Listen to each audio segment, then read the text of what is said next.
ঠাস! হঠাৎ এমন থাপ্পড়ে ভড়কে উঠে ইনায়া।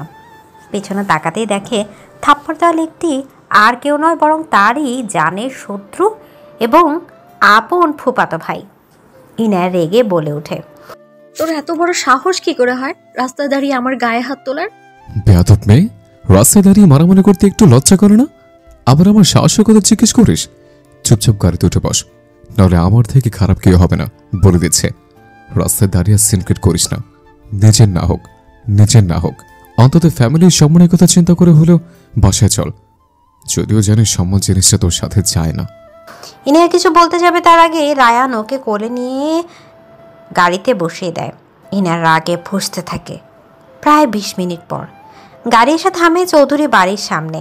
দুতলা একটা ডুপ্লেক্স বাড়ি, এক পাশে গাড়ি পার্কিং এরিয়া, তাছাড়া বেশ কিছু সুন্দর ফুল গাছও রয়েছে।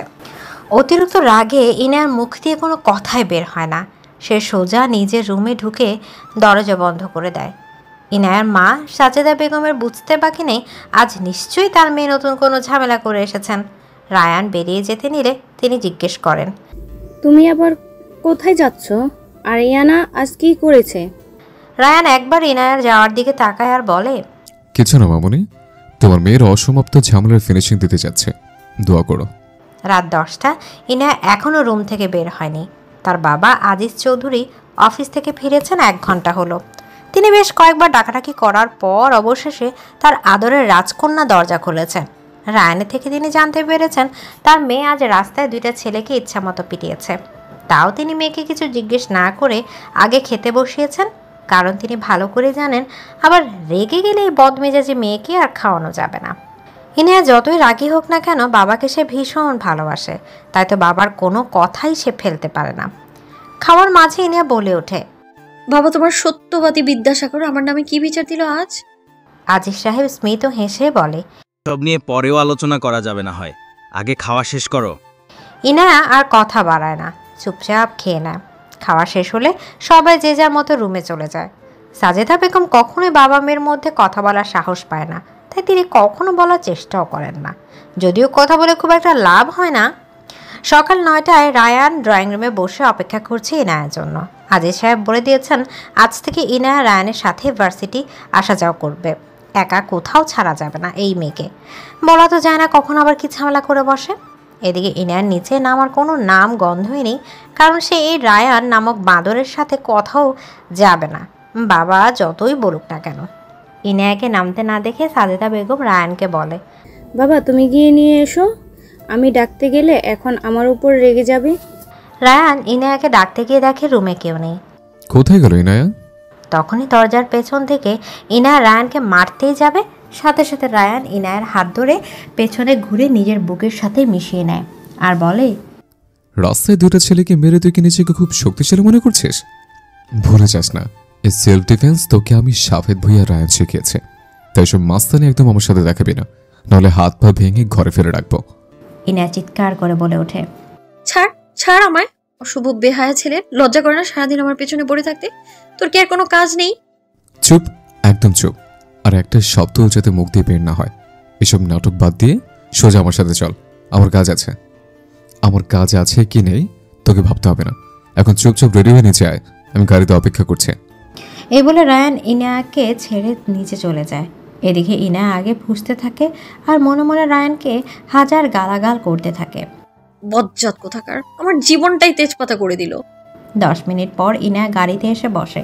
ইনায়া খুব একটা সাজসজ্জা করে না, সবসময় সিম্পল লুকে থাকতে পছন্দ করে। প্রায় আধা ঘন্টা পর গাড়ি ইনায়ার ভার্সিটির সামনে এসে দাঁড়ায়। পুরো রাস্তা ইনায়া কোনো কথা বলেনি, বলবেই বা কেন? তাকে তো রায়ান বজ্জাতি জোর করে ধরে নিয়ে এসেছে।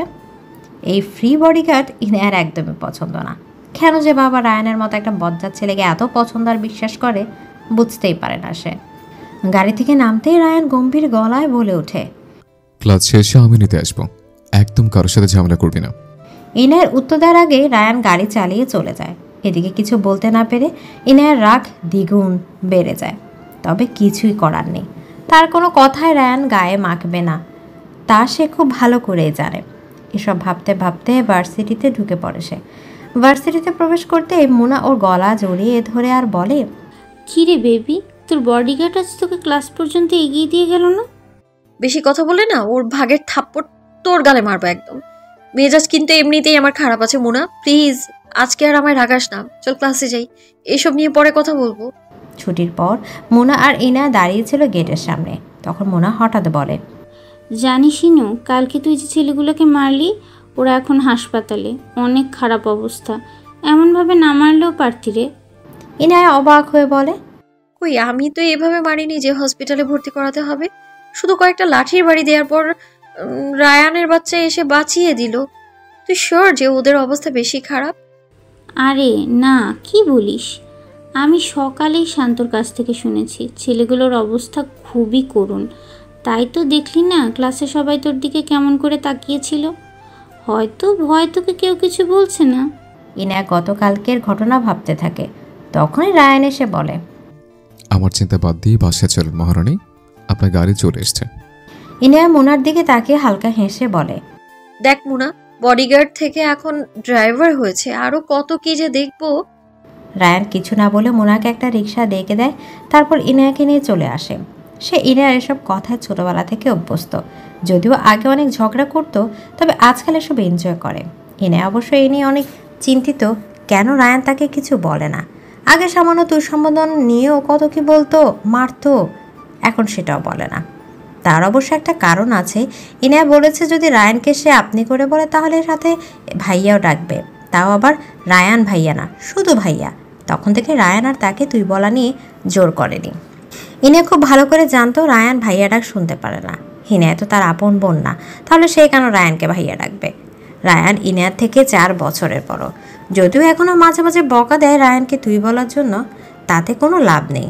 ইনায়া নিজের মন না চাইলে তাকে জোর করে কিছু করানো যায় না। রায়ান আর ইনায়া বাড়িতে ঢুকতে দেখে রায়ানের মা কানিজ চৌধুরী এখানেই আছে। তিনি রায়ানকে দেখে তার ছেলের স্বরে বলে ওঠে, এই তাহলে তোমার ইম্পর্টেন্ট কাজ? না আম্মু, কাজ ছিল, শেষ করেই এনাকে পিক করেছে। তুমি এখানে কি করছো? বারে আমার ভাইয়ের বাড়িতে আসতে পারি না বুঝি। তোমার ভাইয়ের বাড়ি যখন খুশি আসবে, বিষয় সেটা না। হঠাৎ এই সময় এলে তা জিজ্ঞেস করলাম। এদিকে সাজেদা বেগম তাদের থামিয়ে বলে ওঠে, হয়েছে, তোমরা মা ছেলে কি শুরু করলে? আবার এসো, সবাই খেতে এসো। রায়ান আর কানিজ বেগম ড্রয়িং রুমে বসে কিছুক্ষণ কথা বলে খেতে চলে আসে। তখনই ইনায়া নিচে নামে। হালকা গোলাপি কালার একটা জামা পরেছে সে। ইনায়া দেখতে খুবই সুন্দর আর মায়াবী। চুল খুব বেশি লম্বা না, কোমরের একটু উপরে। কেউ দেখলে কখনোই বলবে না এই মেয়ে এত দজ্জাল আর রাগী। তার এই স্নিগ্ধ চেহারার সাথে কাজের কোনো মিল নেই। রায়ান এতক্ষণ ইনায়ার দিকেই তাকিয়েছিল। কানিজ বেগম তা লক্ষ্য করে। তিনি ইনায়াকে অপছন্দ করেন না, তবে এটাও চান না তার একমাত্র ছেলে ইনায়ার পেছনে এভাবে ছুটুক, কারণ ইনায়া খুবই বদমেজাজি। বলতে গেলে ইনায়া আর রায়ান একে অপরের বিপরীত সত্তা। তিনি এই ব্যাপারে তেমন বাড়াবাড়ি করেন না, তবে তার কথায় বোঝা যায় রায়ানের ইনায়ার প্রতি এত আগ্রহ ওনার খুব একটা পছন্দ নয়। আর কিছু বলেও লাভ নেই, তার ছেলে যে তার কথায় পাত্তা দেবে না উনি তা খুব ভালো করেই জানেন। ইনায়া এসে ফুপুকে জড়িয়ে ধরে বলে, কেমন আছো ফুপি? এখন তো আসোই না, কি হয়েছে বলো তো তোমার? আমাদের উপর কি রেগে আছো? কানিজ বেগম ঠোঁটে হাসি রেখে ইনায়ার হাতে হাত রেখে বলে, না না, কি বলিস, রাখতে যাব কেন? আসলে এই কয়েকদিন একদমই সময় পাইনি, তাই আসতে পারিনি। তা তখন ফুপুর সাথে কথা না বলে ঘরে চলে গেলে কেন? এখন কি আমিও বলবো তুমি যে আমার উপর রাগ? আরে না, আমার রাগ তো সারাক্ষণই থাকে, তবে সেটা তোমার উপর না, তোমার ছেলের উপর। আর তখন খুবই টায়ার্ড লাগছিল, তাই রুমে চলে গিয়েছিলাম। তাছাড়া তোমাদের মা ছেলের মাঝখানে কথা বলতেও ইচ্ছে করেনি আমার। আচ্ছা হয়েছে, বুঝতে পেরেছি। এখন এসো আমাদের সাথে খাবার খেয়ে নাও। ইনায়াও এসে লক্ষ্মী মেয়ের মতো ফুফুর পাশে বসে পড়ে। একমাত্র ভাইয়ের মেয়ে কানিজ বেগমও ইনায়াকে অনেক ভালোবাসে, তবে তার ছেলের সাথে মানতে পারে না কোনো এক অজানা কারণে। সবাই খাওয়া শুরু করে। খাওয়া শেষে কানিজ বেগম বলে ওঠে, ভাবি, ভাই কি রাতের আগে ফিরবে না? সেটা তো জানি না আপা, কাজ শেষ হলে সন্ধ্যার মধ্যে ফিরবে। আপনি কিন্তু আপনার ভাই আসার আগে যাবেন না, তাহলে আপনার ভাই আবার রাগারাগি করবে এতদিন পর এলেন। ঠিক আছে, আমি তাহলে আমার ঘরে গিয়ে রেস্ট নিচ্ছি। ভাই আসলে ডেকে দিবেন, কিছু জরুরি কথা আছে। এরপর রায়ানকে উদ্দেশ্য করে বলে, রাহান থাকবে কি নাকি? না মা, আমি এখনই বের হব, আমার কিছু কাজ আছে। এই বলে রায়ান বের হয়ে যায়। বাকিরাও যে যার ঘরে চলে যায়। সন্ধ্যা 7টা আজিজ সাহেব বাড়ি ফিরলেন। বাড়িতে এসে ছোট বোনকে দেখে তিনি ভীষণ খুশি। তাড়াতাড়ি ফ্রেশ হয়ে বোনের সাথে আড্ডা দিতে বসে যায়। ইনায়াও এসে বসে তাদের সাথে। সাজেদা বেগম সবার জন্য নাস্তা দিয়ে আসে। তখনই রায়ান বাড়িতে ঢুকে সবাইকে আড্ডা দিতে দেখে রায়ান স্মিত হেসে বলে, কি ব্যাপার, সবাই মিলে কি নিয়ে তো আলোচনা হচ্ছে? এসো রায়হান, তোমার অপেক্ষায় ছিলাম এতক্ষণ, একটা কথা বলার ছিল। আম্মু বলো, কি বলবে? সকাল ধরে ঘোরাচ্ছ, কিছু বলবে বলবে করে। আসলে তোমার দাদু আর আব্বু চাচ্ছেন তুমি চট্টগ্রামে ফিরে যাও। আজ থেকে 9 বছর আগে রায়ান ও তার মা কানিজ বেগম চট্টগ্রাম থেকে ঢাকায় আসেন। এক প্রকার রায়ানের জিদের কারণেই চট্টগ্রাম ছেড়ে ঢাকায় তাদেরকে শিফট হতে হয়েছিল। কিন্তু ব্যবসায়িক কারণে রায়ানের বাবা চট্টগ্রামেই থাকেন, মাঝে মাঝে ঢাকায় আসেন।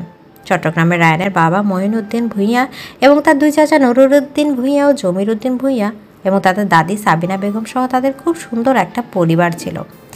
বর্তমানে নুরুদ্দিন ভূঁইয়ার 2 মেয়ে ও জমির উদ্দিন ভূঁইয়ার 1 ছেলে ও 1 মেয়ে রয়েছে। তবু রায়ান সবার চোখের মণি। হবে নাই বা না কেন, পরিবারের বড় সন্তান বলে কথা। তারপরেও রায়ান জেদ ধরে বসেছিল সে কিছুতেই চট্টগ্রাম থাকবে না, তার কাছে ঢাকা ভালো লাগে। সে সবসময় ওর মামুজানের সাথেই থাকতে চায়।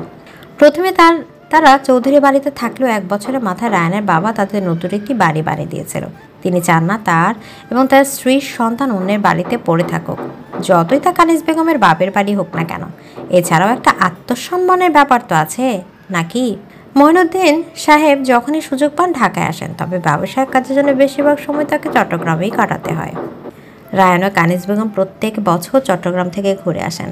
সেখানে সবাই রায়ানের অপেক্ষায় থাকে কবে সে আসবে, কিন্তু রায়ানের মন তো পড়ে থাকে সারাক্ষণ চৌধুরী বাড়ির রাগিনী কন্যার কাছে। এই তো 1 মাস আগেই তারা চট্টগ্রাম থেকে এলো। রায়ান বুঝতে পারছে না তার দাদি আর বাবা কেন আবার তাকে চট্টগ্রাম ডাকছে। তাই সে কানিজ বেগমকে জিজ্ঞেস করে, কি হয়েছে মা, কোনো সমস্যা?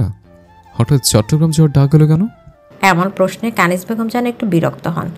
কেন, তুমি কি সারা জীবন এখানে কাটিয়ে দিবে ভাবছো? তোমার বাবা আর কত একা একা ব্যবসা সামলাবে? তারও তো এবার একটু বিশ্রামের প্রয়োজন। কোনো সমস্যার জন্য ডাকছে না তোমার বাবা, চাচা চাই তুমি এবার তোমাদের পারিবারিক ব্যবসা সামলাও। আমি তো একবারে বলিনি আমি চট্টগ্রাম যাব না বা ব্যবসা সামলাতে অস্বীকার করিনি, কিন্তু এখনও তো আমার গ্র্যাজুয়েশন কমপ্লিট হয়নি। তাছাড়া আমি তোমাদের আগেই বলেছি যখন আমার ফিরে যাওয়ার সময় হবে আমি নিজে তোমাদেরকে সেটা জানাবো। এখন এসব নিয়ে আর কোনো কথা শুনতে চাই না। 3 ভাই মিলেমিশে ব্যবসায় সামলেছে এত বছর, আর কয়েকটা দিন একটু ধৈর্য ধরতে বলো।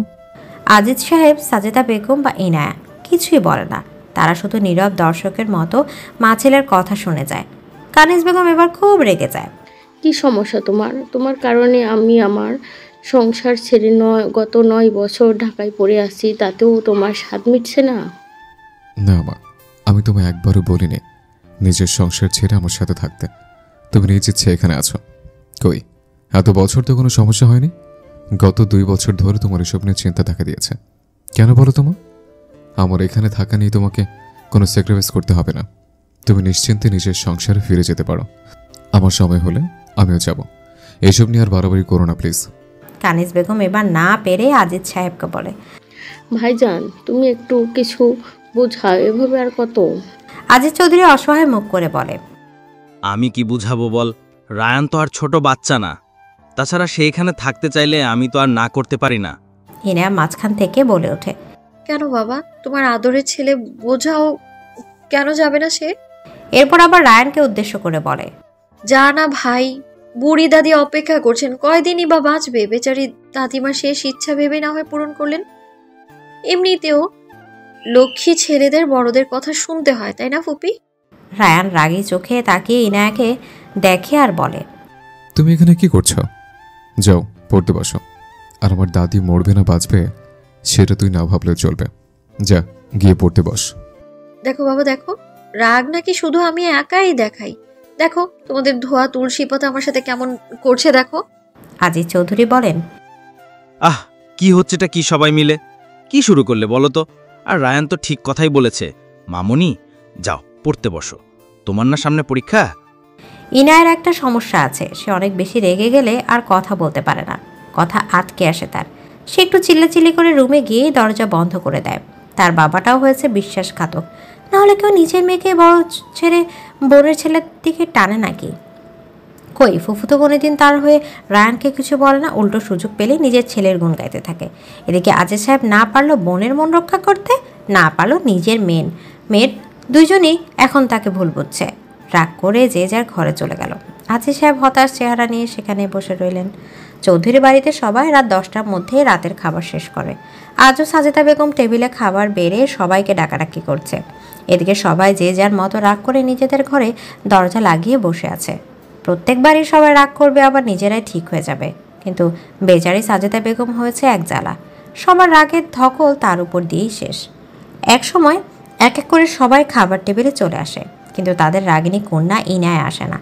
আজিজ সাহেব গিয়ে তার কন্যাকে ডেকে আনেন। তখনই রায়ান একটু ব্যঙ্গ করে বলে, কি ব্যাপার, ঝগড়া হলো আমাদের মা ছেলের, রাগ করে দরজা দিলি তুই? ব্যাপারটা ঠিক মেলাতে পারছি না। তা খেতে যখন আসবে এত ঢং করে কি আছে? বললেই তো হতো কেউ গিয়ে নিয়ে আসতে হবে, নাহলে মহারানীর বা জমিনে নামবে না। এক্সকিউজ মি, ভুলে যাওয়ার রোগ থাকলে ডেইলি বাদাম খাবেন। সন্ধ্যাবেলায় শেষবার মামা ভাগ্নে মিলে আমাকে ঝেড়েছিলেন। রাগ আমার হবে না তো কার হবে শুনি? আর আমার ব্যাপারে তোকে এত ভাবতে হবে না। তখনই ইনায়ের চোখ তার বাবার দিকে পড়ে, যে তাকে রাগী চোখে দেখেছে। সাথে সাথে বলে, সরি, আপনাকে। তোমরা এই বাচ্চাদের মতো ঝগড়া করা কবে বন্ধ করবে বলো তো? দুজনই বড় হচ্ছে, অন্তত এখন লাইফে একটু সিরিয়াস হও। আচ্ছা, হয়েছে হয়েছে, এবার খেতে বসো। সবাই যে যার মতো খাওয়া শেষ করে উঠে যায়। যেই না ইনায়ে একটু টিভি দেখতে বসবে, রায়ান এসে টিভি অফ করে দিয়ে বলে, এখন কি টিভি দেখার সময় নাকি? তা এখন কি দেখার সময় দাদু? টিভি দেখা বন্ধ করে কি আপনাকে দেখবো নাকি? দেখতে পারিস, আমি মাইন্ড করব না। আফটার অল আমি ওর। কথা থামিয়ে ব্রু কুচকে আবার বলে, বাই দ্য ওয়ে, দাদুটা কি শুনি? ইনা অবাক হওয়ার ভান করে বলে, ও মা, জানেন না দাদু তো আপনি? সরি, শুধু দাদু না, 100 বছরের বুড়ো দাদু, যে কিনা সারাক্ষণ আমায় জ্ঞান দিতে বসে থাকে। আর 1 মিনিট আপনাকে দেখতে যাব কেন? কি এমন আছে আপনার চেহারায়? হনুমান কোথাকার! আপনার যে হনুমান মার্কার চেহারা, আমি কেন, কোনো মেয়েই আপনার দিকে তাকাবে না। কি বললি তুই? আমি হনুমান? তারা এই হনুমান কি করতে পারে এখনো তোকে বোঝাবো। রায়ান কিছু করা বা ধরার আগে ইনা এক দৌড়ে ছাদে উঠে যায়। ইনার পিছু পিছু রায়ানও ছাদে আসে, কিন্তু ইনাকে কোথাও দেখতে পাওয়া যায় না। রায়ান বলে, আমি জানি তুই ছাদে আছিস, কোথায় লুকিয়েছিস, তাড়াতাড়ি বের হ। আমি ধরতে পারলে কিন্তু আর ছাড়া পাবি না।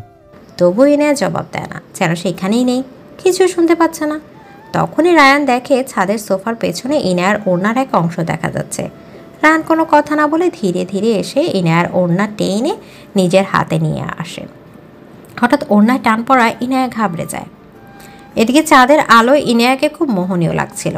রায়ান এক দৃষ্টিতে তাকিয়ে আছে ইনায়ের দিকে, এক হাতে ওড়না জড়াচ্ছে, অন্য হাত দিয়ে ইনায়ার কোমর জড়িয়ে ধরে বলে, কি হলো, পালাচ্ছিস কোথায়? যেখানে যাস না কেন আমার চোখ ঠিকই তোকে খুঁজে বের করবে। যত দূরে যাস না কেন পিছনে তাকালে রায়ানকে দেখতে পাবি। ইনায়া এক ঝটকায় রায়ানের থেকে দূরে সরে আসে, বলে, কি করছিস? হ্যাঁ, আমাকে টাচ করার রাইট কে দিয়েছে তোকে? একদম আমার কাছে আসবি না। মেয়ে মানুষ দেখিসনি জীবনের দ্বারা, ফুপিকে বলে তোর বিয়ের ব্যবস্থা করে দিচ্ছি। তাহলে যদি অন্তত আমার পিছু ছাড়িস তুই। যদিও তোকে মেয়ে দিবে না কেউই, তাই রাস্তা থেকে কোনো পাগল ধরে আনতে হবে হয়তো। কেউ না দিক, শুধু তোর বাবা দিলেই চলবে। আর তোকে চোর রাইট আমার কারো কাছ থেকে চেয়ে নিতে হবে না, ইভেন তোর থেকেও না। তোর সবকিছুর ওপর শুধু সাফেদ রোহানের অধিকার, আর কারো কোনোদিন ছিল না, আর ভবিষ্যতেও হবে না। কি আবল তাবল বকছিস? হ্যাঁ, সর সামনে থেকে, পাগল একটা। সব সস্তার ডায়লগ আমায় দিবি না, একদম অসহ্য লাগে আমার। ইনায়া দেখে রায়ান তখনও তার দিকে আগের মতো সেই মোহনীয় দৃষ্টিতে তাকিয়ে আছে। তারপর ইনায়া রায়ানকে ধাক্কা দিয়ে সরিয়ে নিচে চলে আসে। রায়ানও কিছু না বলে হালকা হাসি দিয়ে সরে দাঁড়ায়। ইনায়া বরাবরই অনেক স্ট্রং, এসব আবেগময় কথা দ্বারা কেউ তার নারী মনকে গলাতে পারে না। এখন পর্যন্ত তার কোনো বিশেষ ছেলে বন্ধুও নেই তার। মোনার মাধ্যমে কয়েকজন ক্লাসমেটের সাথে পরিচয়, সেটাও হয়েছে ভার্সিটির ওঠার পর। যখনই কোনো ছেলে প্রপোজ করতে আসে, ইনিয়া তাকে মেরে তার অবস্থা খারাপ করে দেয়। তার উপর রায়ান তো আছেই, চেনা জানা কোনো ছেলে তো ভয় ইনিয়ার আশেপাশেও আসে না। গত 9 বছর ধরে রায়ান বডিগার্ডের মতো সারাক্ষণ ইনিয়ার সাথে থাকে। তবে ইনিয়ার মনে হচ্ছে গত 2 বছর রায়ান অনেক পরিবর্তন হয়েছে। সে প্রায় এমন করে ইনিয়ার কাছে আসে, কী সব প্রেমিকের মতো আবল তাবল কথা বলতে থাকে। এটা ইনিয়ার এক নতুন অনুভূতি। যা সে কখনো প্রকাশ করতে পারে না। যখনই রায়ান তার কাছে আসে তার মনে হয় সে বোধহয় জমে বরফ হয়ে গিয়েছে, তার রক্ত চলাচল বন্ধ হওয়ার মতো অবস্থা। আজকাল এটা বেড়ে গেছে। রায়ান হুটহাট এসে তাকে জড়িয়ে ধরে, কপালে চুমু দেয়। আগে রায়ান এমন ছিল না, তার সাথে সারাক্ষণ ঝগড়া মারামারি করতো, তাকে বকতো, আবার সব বিপদ থেকে সে নিজেই ইনায়াকে প্রোটেক্ট করত। তবে ইনায়া সবসময় এসব এড়িয়ে চলে, তার কাঠিন্যত্ব ধরে রাখার চেষ্টা করে। তবুও যেন কোথাও গিয়ে সে রায়ানের স্পষ্ট অনুভব করে, কোথাও একটা দুর্বলতা অনুভব করে। ধুর, ইনায়াকে কি এগুলো মানায় নাকি? এসব ভাবতে ভাবতে ইনায়া ঘুমিয়ে পড়ে। রায়ান একবার এসে দেখে যায় ইনায়া ঘুমিয়েছে কিনা, মাথায় হাত বুলিয়ে চলে যায়। এটা তার সবসময়কার অভ্যাস বলা যায়। এ বাড়িতে থাকলে সে রাতে একবার হলেও ইনায়াকে দেখে যায়। সকালে ইনায়া নিচে এসে দেখে ফুপ্পি আর রায়ান চলে গেছে। সে আনমনে বলে ওঠে, আমাকে না বলেই চলে গেল, এমন তো আগে কখনো হয়নি।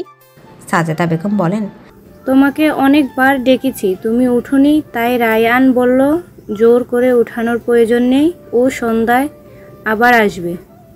কেন সন্ধ্যায় কেন আসবে আবার? এটা তো এই তো গেল মাত্র।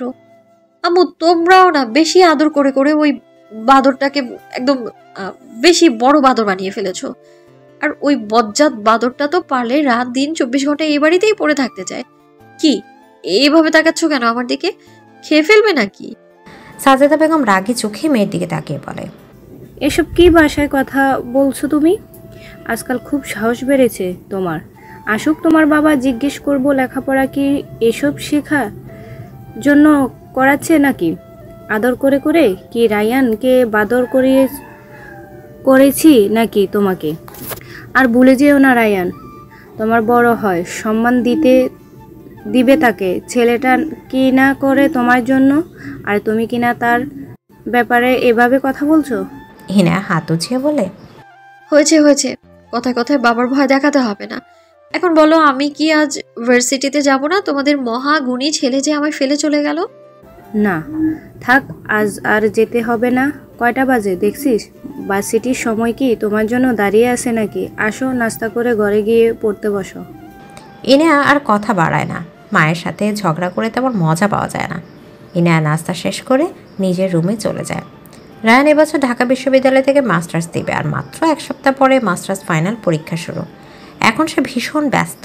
ইনায়াকেও সময় করে ভার্সিটি নিয়ে যেতে পারছে না।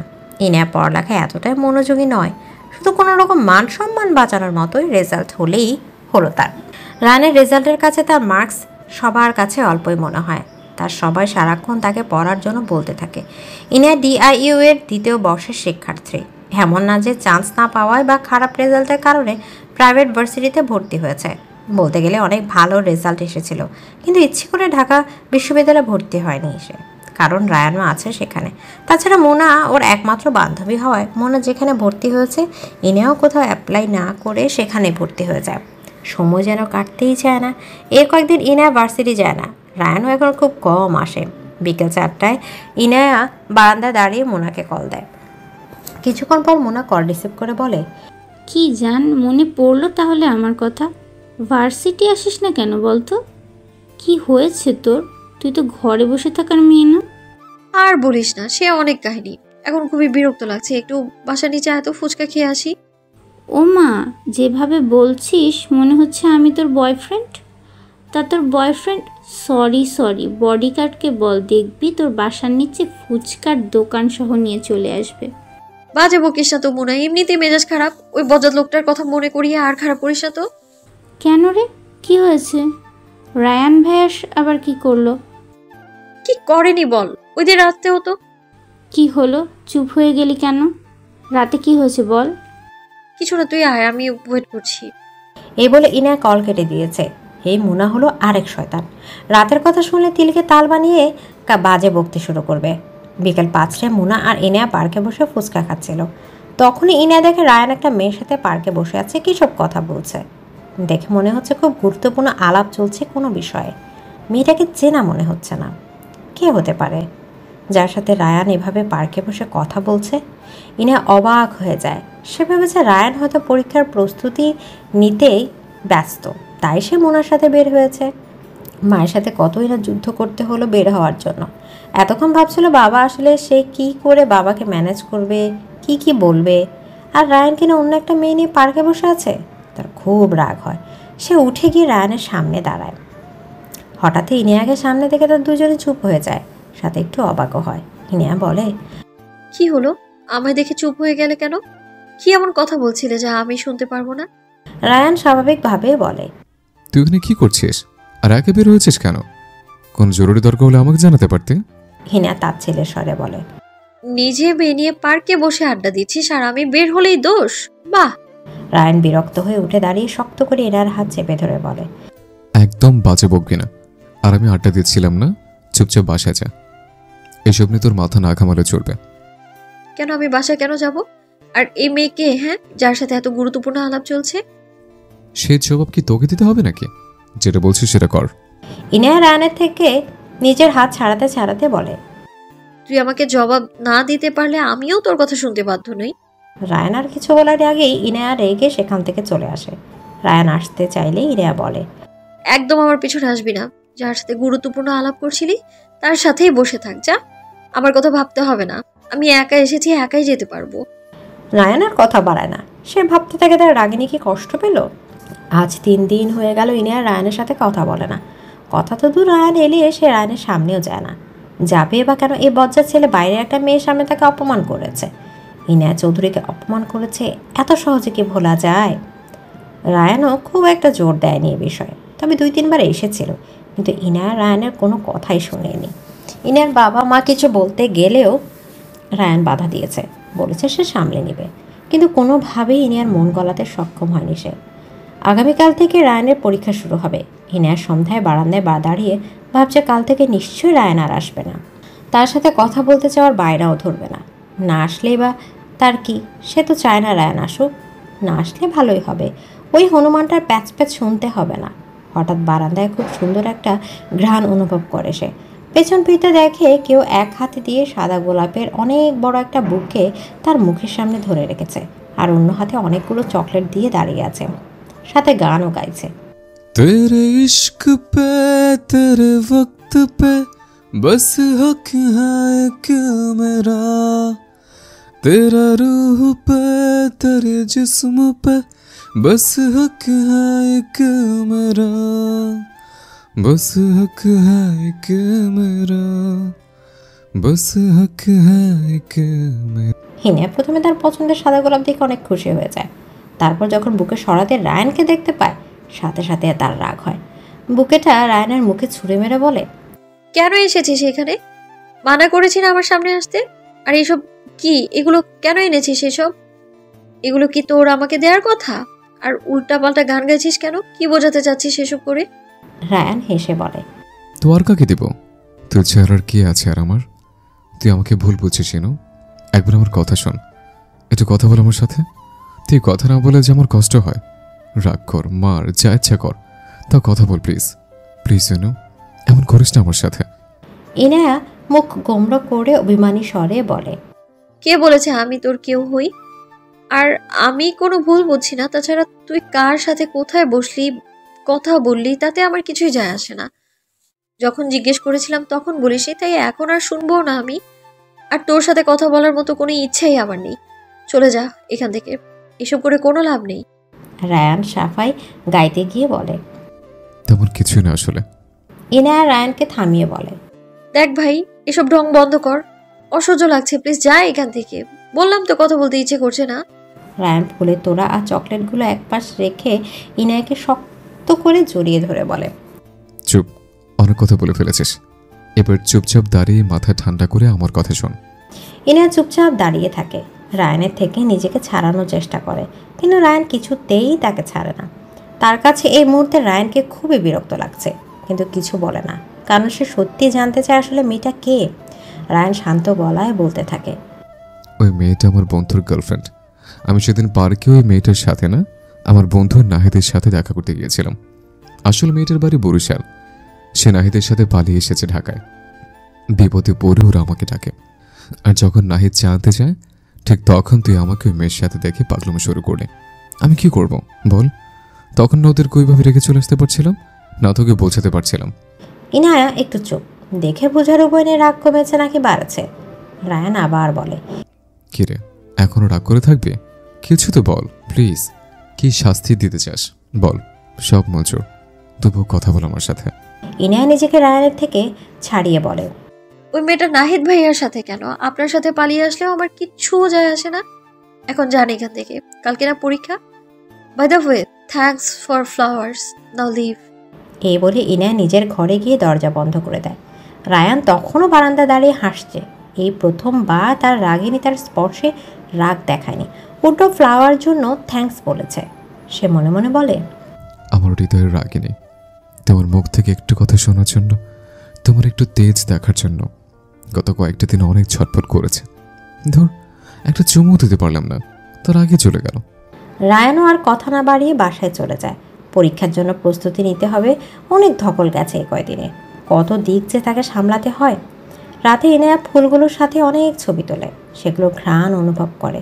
আজ প্রথম রায়ানের ওপর তার রাগ হচ্ছে না, উল্টো ভালো লাগছে। কেন তা জানা নেই। প্রিয় ফুল আর চকলেট পেয়ে, নাকি ওই মেয়েটার সাথে রায়ানের কোনো সম্পর্ক নেই এটা জানতে পেরে। সকালে আজিজ সাহেব ইনায়াকে ডেকে বলে, আসো আম্মু, নাস্তা করে নাও। এই কয়েকদিন আমি তোমাকে ভার্সিটি পৌঁছে দেব। ছুটি হলে ড্রাইভার আঙ্কেলকে কল দিবে, উনি তোমাকে নিয়ে আসবে। ইনায়া বাবার কথা মতো নাস্তা করে বাবার সাথে ভার্সিটি চলে যায়। ভার্সিটি যেতে মোনার সাথে দেখা, দুজনে একসাথে ক্লাসে চলে যায়। মোনা ইনায়ার বেস্ট ফ্রেন্ড একদম ছোটবেলা থেকে। তাদের দুজনে বাড়িও কাছাকাছি। মোনার বাবা বিদেশে থাকে, বাড়িতে মা আর 2 ভাই বোন আছে। ইনায়ার আর কোনো বন্ধুবান্ধব নেই বললেই চলে, থাকবেই বা কী করে। সবার কাছে কিছু না কিছু নিয়ে ঝামেলা বাঁধিয়ে রাখছে।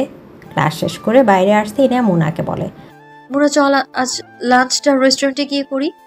মোনা সন্দেহের দৃষ্টি নিয়ে ইনায়াকে বলে, কেন জান, আজ তোমাকে অনেক খুশি খুশি লাগছে, কি ব্যাপার? এখন আবার খাওয়াবে বলছো, কোনো স্পেশাল কিছু? ইনায়া বিরক্ত হয়। এই তো শুরু হয়ে গেল, সবসময় 1 চামচ বেশি না বুঝলে কি হয় না? যা খেতে হবে না, বাসায় যেই তুই খা, আমি একাই খাবো, বাই। এই বলে ইনায়া সামনের দিকে হাঁটতে থাকে। মোনা পেছন থেকে দৌড়ে আসে। আরে আরে দাঁড়া, আমিও যাব তো। আমি তো একটু মজা করছিলাম, তোর যে মুড ভালো এটাই তো অনেক। ইনায়া হেসে ফলে। সারাদিন ঘোরাঘুরির পর 2 বান্ধবী যে যার মতো বাসায় চলে আসে। ইনায়াকে এতদিন পরে খুশি দেখে সাজেদা বেগমও একটু স্বস্তির নিঃশ্বাস ফেলে। তার মেয়েটার কখন যে কি হয়, একমাত্র মেয়ে সে, সবসময় খুব দুশ্চিন্তা থাকে ইনায়াকে নিয়ে। তার চোখে পানি আসে। তার মেয়ের এমন হওয়ার জন্য কোথাও না কোথাও নিজেকে দোষারোপ করে তিনি। ছোট থেকে মেয়েটাকে আগলে রাখলেও হয়তো তার মেয়ে এমন হতো না। ইনায়া ফ্রেশ হয়ে রায়ানের দেওয়া চকলেটগুলো নিয়ে বারান্দায় এসে বসে। চকলেট খেতে খেতে কালকের কথা ভাবে। আচ্ছা, রায়ান তাকে নিয়ে কী ভাবে? কেন সে এমন করে? রায়ান কি তবে তাকে ভালোবাসে? না না, ধুর, এসব কি ভাবছি আমি? এ মোনা, পাগলির সাথে থেকে থেকে না আমারও মাথাটা খারাপ হয়ে যাচ্ছে। রায়ান আর আমি কখনোই না। এমন একটা বজ্জাত ছেলের সাথে সারা জীবন কে থাকবে শুনি? ইনায়া তো উল্টো চায় রায়ানের বিয়ে হয়ে যাক, যাতে সে তার পিছু ছেড়ে যায়। রাতে সবাই একসাথে খেতে বসে। খাওয়ার সময় আজিজ সাহেব সাজেদা বেগমকে বলেন, আমার এক বন্ধুর ছেলের বিয়ে পরশু, আমরা সেখানে যাব। ইনুমা, তোমার যদি কোনো কেনাকাটা করার থাকে কাল তোমার মায়ের সাথে গিয়ে করে নিও, কেমন? সাথে বরকনের জন্য তোমার পছন্দ মতো কিছু গিফট নিয়ে নিও। ইনায়া চুপচাপ খাবার খেতে থাকে আর মাথা নেড়ে সম্মতি জানায়। আচ্ছা বাবা। সাজেদা বেগম জিজ্ঞেস করে, তা বিয়ে কার আর কোথায় হচ্ছে? কই, আমাকে তো কিছু বললে না। আজিজ সাহেব খেতে খেতেই জবাব দেয়, আসলে ইনভিটেশন কয়েকদিন আগেই এসেছিল, আমি বলতে ভুলে গিয়েছিলাম। মোশারফের ছেলে জুমানের বিয়ে, তুমি নাও চিনতে পারো। এখন আর আগের মতো যোগাযোগ নেই তো, তাছাড়া আমার অনেক কাজ, ভেবেছিলাম যাব না। রায়নও ব্যস্ত এখন, না হলে তোমাকে আর ইনায়াকে রায়নের সাথে পাঠাতাম না হয়। ওরা এত বেশি জোড়াজোড়ি করছে যে না গিয়ে আর উপায় নেই। ইনায়া মনে মনে বলে, ভালোই হয়েছে বজ্জাতটা যাবে না, গেলে তো সারাক্ষণ শুধু তার সাথে আঠার মতো লেগে থাকতো। একটু মজা করা যেত না? যদিও নতুন জায়গা যাবে বাবার বন্ধুর বাসা, কাউকে ইনায়া চিনবে বলে মনে হচ্ছে না। ইনায়ার ঘুরি পছন্দ, সে যেখানেই হোক। সারাক্ষণ বাড়িতে থাকতে তার ভালো লাগে না। পরের দিন ইনায়া তার মায়ের সাথে গিয়ে শপিং করে আসে। সে তো খুশি, সব কিছু যেন তার মর্জি মতো চলছে। মা বকছে না, রায়ান মাতবরি করছে না, ঘুরতে পারছে, শপিং করছে। কালকে আবার বাড়িতে যাবে, কি মজা। আজিজ সাহেব মেয়েকে ডেকে বলেন, আম্মু, কাল আমরা মিরপুর যাচ্ছি তোমার মোশারফ আঙ্কেলের বাসায় বিয়ের দাওয়াতে। সেখানে গিয়ে কোনো রকম দুষ্টামি করবে না, কেমন? তোমার মায়ের সাথে সাথে থাকবে। বিশেষ করে তোমাকে দেখার জন্যই কিন্তু তারা এত জোরাজোরি করছে। আমার সম্মানটা রেখো মা, কোনো কমপ্লেন যেন না শুনি। আমি কি এমন নাকি? বাবা, কি বলছো তুমি এইসব? তোমরা সবাই কি আমাকে এতটা খারাপ ভাবো? এমন হলে যাবই না আমি। আর আমাকে দেখার জন্য মানে? আজিজ ইনায়াকে পাশে বসে মাথায় হাত বুলাতে বুলাতে চৌধুরী বলেন, আম্মু, তুমি ভুল বুঝতেছো, আমি সেটা বলিনি। তোমার বাবা কি কখনো তোমাকে খারাপ বলতে পারে বলো? তুমি কি শুধু আমার মেয়ে নাকি? তুমি তো আমার মা, আর মাকে কি কখনো খারাপ বলা যায়? আসলে আমি বলতে চাইছিলাম, আমার মাটা তো একটু রাগী, তাই যদি একদিনের জন্য রাগটা সামান্য কন্ট্রোল করা যায় আর কি। কেউ কিছু বললে বাবাকে বলবে, নিজে কিছু করতে যেও না, এটাই বোঝাতে চাচ্ছিলাম আর কি। আর তোমার মোশাররফ আঙ্কেল বলছিলেন তিনি তোমাকে অনেক ছোটবেলায় একবার দেখেছে, আর কখনো সেই সুযোগ হয়নি, তাই যেন অবশ্যই তোমাকে নিয়ে যাই। সাথে তোমার আন্টিও অনেক রিকোয়েস্ট করছিল। দেখো বাবা, তোমার যদি মনে হয় সেখানে গিয়ে আমি সিন ক্রিয়েট করবো, তাহলে নিয়ে যাওয়ার দরকার নেই। কারণ ছাড়া তো আর আমি রাগ দেখাই না, তাই না? এই বলে ইনিয়া নিজের ঘরে চলে যায়। আজিজ সাহেব মাথায় হাত দিয়ে বসে থাকে, এই মেয়েকে বোঝানোর সাধ্যি কার আছে? সাজিদা বেগম বলেন, দেখছো কেমন তেজ দেখিয়ে চলে গেল? আরও লাই দিয়ে মাথায় তোলো। নিজে তো শাসন করোই না, আমাকেও কিছু বলতে দাও না। এখন দেখো বেশি আদর দিয়ে বানিয়েছো মেয়েকে, এখন তোমাকেই পাত্তা দিচ্ছে না। আহ, তুমি আবার এমন শুরু করলে কেন? আমার মেয়ে তো আমি বুঝে নিব। যাও, আমি ঠিক সকালে বুঝি নিয়ে যাব। তুমি খেয়ে ঘুমো, আর কাল মেয়েকে একটু দেখে রেখো, তাহলেই হবে। দুপুর 1টার দিকে ইনায়ারা মোশাররফ আঙ্কেলের বাড়িতে পৌঁছায়। আজিজ সাহেব অনেক কষ্টে মেয়েকে বুঝিয়ে নিয়ে এসেছেন। মোশাররফ সাহেব আর তার স্ত্রী জেসমিন বেগম ইনায়াদের বাড়ির ভেতরে নিয়ে যায়। জেসমিন বেগম ইনার আম্মুকে সবার সাথে পরিচয় করিয়ে দিচ্ছে, ইনারা পাশেই দাঁড়িয়ে। জেসমিন বেগম তার মেয়ে রুমিকে ডেকে বলে ইনায়াকে বাড়ি ঘুরিয়ে দেখাতে। রুমি এসে ইনায়াকে নিয়ে যায় বাড়ি ঘুরিয়ে দেখাতে। রুমি ইনার থেকে ছোট, বেশ ছোট। এবার এসএসসি পরীক্ষা দিবে। বিয়ে স্টেজ ছাদে করা হয়েছে। বর আর কনে স্টেজে বসে আছে। রুমি ইনার সাথে কথা বলতে বলতে তাকে নিয়ে ছাদে আসে। এখানে আরও অনেক মেহমান। রুমি ইনায়াকে বরকনের সাথে দেখা করায়। ইনা স্টেজে উঠে বেশ কিছু ছবিও তোলে। হঠাৎ একটা ছেলে এসে রুমিকে জিজ্ঞেস করে, এটাই তবে তবে তোদের সেই স্পেশাল গেস্ট? রুমি ছেলেটিকে বলে, আচ্ছা, উনি আজিজ আঙ্কেলের মেয়ে ইয়ানা না? ইনায়া কিছু বুঝতে না পেরে একবার রুমির দিকে একবার ছেলেটির দিকে তাকিয়ে থাকে। ছেলেটি ইনায়ার দিকে তাকিয়ে থেকে রুমিকে বলে, রুমি, তোকে নিচে খালামণি ডাকছে, জলদি যা। কি, মাত্রই তো বললাম আপুকে বাড়ি ঘুরিয়ে দেখাতে, এখন আবার কেন ডাকছি? কেন ডাকছে তুই শুনে আয়, তোর গেস্ট কে না হয় আমি হ্যান্ডেল করে নিচ্ছি। বিয়ে বাড়ি ঘুরে দেখাচ্ছি। ইনায়া রুমিকে আশ্বস্ত করে বলে, ইটস ওকে, তুমি রুমে যাও, আমি এখানেই আছি, তাড়াতাড়ি এসো। রুমি আর কিছু না বলে নিচে চলে যায়। জিহাদ হাত বাড়িয়ে ইনায়াকে বলে, হাই, আমি জিহাদ। ইনায়া জিহাদের হাতের দিকে একবার তাকায়, এরপর শুধু ওহ বলে স্টেজ থেকে নেমে দাঁড়ায়। জিহাদও ইনায়ার সাথে নেমে এসে দাঁড়ায়। আমি রুমির খালাতো ভাই। আসলে আমি একটু আগেই আপনাদের সাথে নিচেও ছিলাম, আপনি খেয়াল করেননি? ও হয়তো আমি দেখিনি। আপনাকে অনেক সুন্দর লাগছে, আর কিছুক্ষণ এমন জলজ্যান্ত পরীকে দেখলে কিন্তু যে কোনো সময় জ্ঞান হারাবো। ইনায়ার এবার প্রচুর রাগ হয়, কিন্তু তা প্রকাশ করে না। সামান্য চাপা স্বরে বলে, তো আমি কি করব? আর জান এখান থেকে, আমি একাই ঠিক আছি। না মানে বিয়ে বাড়ি ঘুরে দেখবেন না? না, এখানে ঘুরে দেখার মতো কি আছে? আর কিছু থাকলেও আমি একা দেখে নিতে পারবো। এসব বস্তা পচা ফ্লার্ট আমার সাথে করতে আসবেন না। জিহাদ তবু ইনার সাথে কথা ফ্লার্ট করতে থাকে। হিনা আর কিছু না বলে নিচে তার মায়ের কাছে চলে আসে। জাহিদও ইনার পেছনে পেছনে নিচে আসে। সাজেদা বেগম নিচের পাশে ইনাকে দেখে বলে, কি রে, এত তাড়াতাড়ি চলে এলি যে? কোনো সমস্যা? না মা, ছাদে ভালো লাগছিল না। একটু পরে একটা মহিলা এসে সাজেদা বেগমকে জিজ্ঞেস করে, এটাই বুঝি আপনার মেয়ে? জি, ও আমার একমাত্র মেয়ে ইয়ানা চৌধুরী। মার্শাল্লাহ আপা, আপনার মেয়ে তো অনেক সুন্দর। সাজেদা বেগম ইনাকে বলে, ইয়ানা, উনি তোমার মোশাররফ আঙ্কেলের শালিকা মিসেস নাইমা। আসসালামু আলাইকুম আন্টি। ওয়ালাইকুম আসসালাম। তা মা, কিসে পড়ো তুমি?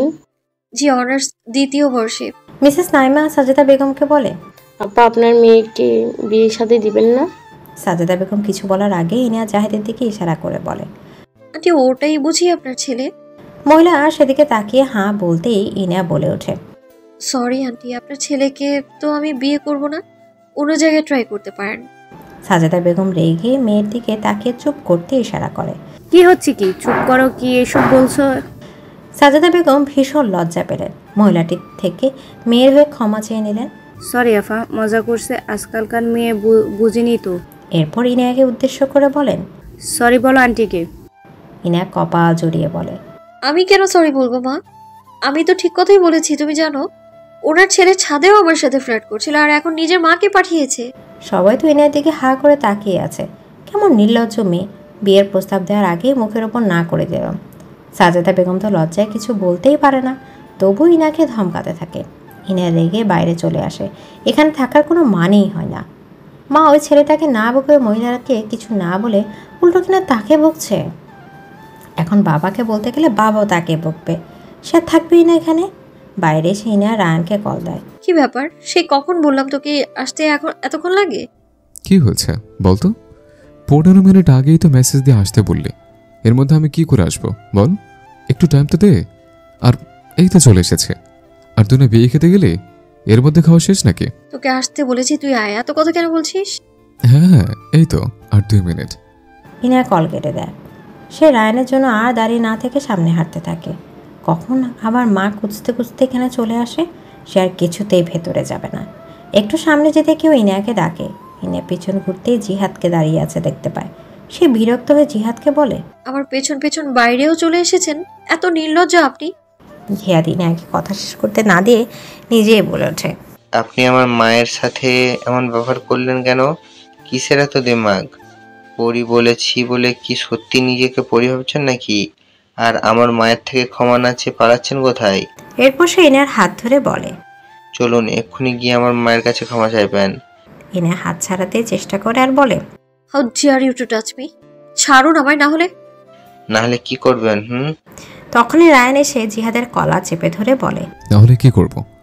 সেটা না হয় আমার থেকে জেনে নে। এ বলে সে জিহাদের মুখে এলোপাথারে ঘুষি দিতে থাকে। ইউ রাস্কেল, তোর সাহস কি করে হয় আমার রাগিনীর গায়ে হাত দেওয়ার? ইনায়া রায়ানের হাত ধরে বলে, রান ছেড়ে দে, আর মারিস না, রক্ত পড়ছে। রায়ান ছেড়ে দিতে জিহাদ নিচে পড়ে যায়। বেচারি নাড়াচাড়ার শক্তি হারিয়ে মাটিতে পড়ে থাকে। ইনায়া রায়ানকে টেনে গাড়ির দিকে নিতে নিতে বলে, শান্ত হও, বাবার বন্ধু রিলেটিভ, সমস্যা হতে পারে, চলো এখান থেকে। তাতে কি? তাই বলি কি ওই রাস্কেলটা তোকে ছোঁয়ার রাইট পেয়ে গেছে নাকি? তোর দিকে কেউ তাকালে তোর অবস্থা আমি খারাপ করে দেবো। হয়েছে হয়েছে, চলো এখান থেকে। তারপর দুজনে সেখান থেকে চলে আসে। একটু পর রায়ান ইনায়াকে জিজ্ঞেস করে, খেয়েছিস কিছু? ইনায়া কোনো জবাব দেয় না। রায়ান আর কিছু না বলে গাড়ি একটা রেস্টুরেন্টের সামনে দাঁড় করায়। তারপর ইনায়াকে নিয়ে ভেতরে গিয়ে বসে বলে, কিছু খাবি? অর্ডার দেব? কি খাবি? অর্ডার কর। ইনায়া তার পছন্দের সব খাবার অর্ডার করে। খাবার আসতেই দুজনে খাওয়া শুরু করে। এবার বল কি হয়েছিল সেখানে? ইনায়া খাবার খেতে খেতে জবাব দেয়, ওই ছেলেটা আমার সাথে ফ্লার্ট করছিল, তখনই তোকে মেসেজ করে আসতে বলেছিলাম। তারপর আবার সে তার নিজের মাকে আম্মুর কাছে পাঠায়। আমি শুধু ওই আন্টিকে বলেছিলাম ওরা ছেলেকে বিয়ে করবো না। এই জন্য আম্মু আমাকে সবার সামনে অনেক বকেছে, তাই বেরিয়ে চলে এসেছি। এবার বাবার রিয়াকশন কেমন হবে কে জানে। আচ্ছা এত টেনশন করিস না, আমি সামলে নেব। খাওয়া শেষ করে ইনার মন ভালো করার জন্য কিছুক্ষণ বাইরে ঘুরে দুজন সন্ধ্যার দিকে বাসায় ফিরে। বাসায় আসতে দেখে আজিজ চৌধুরী আর সাজেদা বেগম ড্রয়িং রুমে বসে আছে। ইনা বাসায় ঢুকতেই আজিজ সাহেব রাগী কণ্ঠে বলে ওঠে, দাঁড়াও, এমন একটা কাণ্ড ঘটিয়ে এসে কোথায় যাচ্ছ এখন? বাবার এমন ধমকি ইনা হালকা কেঁপে ওঠে। মাথা নিচু করে দাঁড়িয়ে থাকে। সে চোখের পানি জমছে। রায়ান ইনায়াকে বলে, ইনু তুই রুমে যা। ইনায়া আর কান্না আটকে রাখতে পারছে না। সে দৌড়ে নিজের ঘরে চলে যায়। আজিজ চৌধুরী রায়ানকে বলে, তোমার থেকে আমি এটা আশা করিনি রায়ান। ইনায়া যা করেছে মানলাম, তুমি জিহাদকে কেন মেরেছ? ছেলেটা ইনায়াকে বুঝিয়ে আনতে গিয়েছিল, আর তুমি কিনা তাকে এভাবে মারলে? আমি তাকে এমনি এমনি মারিনি মামু। সে ইনায়ের সাথে অসভ্যতামি করেছিল। আমি কি সেটা দাঁড়িয়ে দাঁড়িয়ে দেখতাম? আর যা হয়েছে ভুলে যাও। ইনায়াকে এ নিয়ে আর কোনো কথা বলবে না তোমরা। এ বলে রায়ান চলে যায়। আজিজ সাহেব সেখানে বসে থাকে। এরা দুজন মিলে তার মান সম্মান আজ ধুলো মিশিয়ে দিয়ে আসলো। এখন সে কিভাবে সামলাবে? এসব কিভাবে বলবে তার বন্ধুকে? ইনায়াকে নিয়ে যাওয়াটাও বোধহয় ভুল হয়েছে। এদিকে সেদিনের ঘটনার পর আজিজ চৌধুরী মোশাররফ সাহেব আর মিসেস নাইমার কাছে ক্ষমা চেয়েছিলেন তার মেয়ে আর ভাগনের কৃতকর্মের জন্য। তবুও মিসেস নাইমা সুযোগ পেয়ে আজিজ সাহেবকে ইনায়ার সম্পর্কে খোঁচা মেয়ে বেশ কিছু কথাও শুনিয়েছিল। যেটা আজিজ সাহেবের বেশ গায়ে লাগে। লাগারই কথা, যেই মেয়েকে এত আদর যত্ন নিয়ে বড় করে তুললো, তার জন্য যদি বাইরে মানুষের কাছে অপমানিত হতে হয়, খারাপ তাও লাগবেই নাকি? তারপর প্রায় 10 থেকে 15 দিন আজিজ সাহেব রায়ান ও ইনার সাথে বিনা প্রয়োজনে কোনো কথা বলেনি। তাদের দুজনের উপর ওনার খুব রাগ হয়েছিল। ওই ছেলে দোষ করলে ইনা বা রায়ান একবার ওনাকে জানাতে পারতো, উনি এর বিরুদ্ধে ব্যবস্থা নিতেন। তাহলে তো আর এখন বাইরে মানুষের কাছে তাকে এইভাবে ছোট হতে হতো না। রায়ানের পরীক্ষা থাকায় সে এতদিন আর চৌধুরী বাড়িতে আসেনি, তাই সে এ ব্যাপারে কিছুই জানে না। ইনার সাথে কয়েকবার ফোনে কথা হলেও ইনা কিছুই বলেনি তাকে। এদিকে যেমন বাবা তার থেকে 10 গুণ বেশি রাগী মেয়ে, যেখানে ইনার কোনো দোষী নেই সেখানে কি না বাবা তার উপর উল্টো রাগ দেখাচ্ছে, কথাই বলছে না। সেও বলবে না, দেখবে বাবা আর কতদিন এমন করতে পারে। সাজেদা বেগম অনেক চেষ্টার পর বাবা মেয়ের অভিমান ভাঙাতে পারেনি। এরা বাপ মেয়ে কোনো কালেই বেচারি মহিলার কথা পাত্তা দেয় না। বিকেলে ইনায়া মন খারাপ করে ছাদে বসে আছে। ভার্সিটি জানা আজ 1 সপ্তাহ বা তারও বেশি। সে আর আগেও কত মারামারি করেছে বেশি স্কুলে থাকাকালীন। কলেজে উঠেও বাবার মানা করা সত্ত্বেও গাড়ি চালাতে গিয়ে অ্যাক্সিডেন্ট ঘটিয়েছে বহুবার। তবুও কোনোদিন বাবার এমন রাগ দেখেনি সে। হঠাৎ বাবাটার যে কি হয়ে গেল এসব ভেবে ইনায়ার কান্না পাচ্ছে খুব, সাথে রায়ানকে মনে করছে। রায়ান জানলে হয়তো কবেই সব ঠিক করে দিত, কিন্তু না, রায়ান তো সেদিন বলেছিল সব ঠিক করে দিবে, সে সামলে নিবে বাবাকে। তাহলে কেন বাবা এমন করছে তার সাথে? কোথায় এসবের পেছনে রায়ানের হাতেই তো। হ্যাঁ, হতেই পারে ওই বজ্জাটা আমার শাস্তি দিতে বাবাকে উস্কে দিয়েছে। যে ভাবনা সেই কাজ, সাথে সাথে চোখ মুছে রায়ানকে কল লাগালো। এই কথাটা তার মাথায় আগে আসেনি কেন? আচ্ছা, সত্যি কি রায়ান এমন কিছু করেছে, নাকি সে মিছি মিছি দোষ দিচ্ছে? কিছুক্ষণ রিং হওয়ার পর রায়ান কল ধরলো।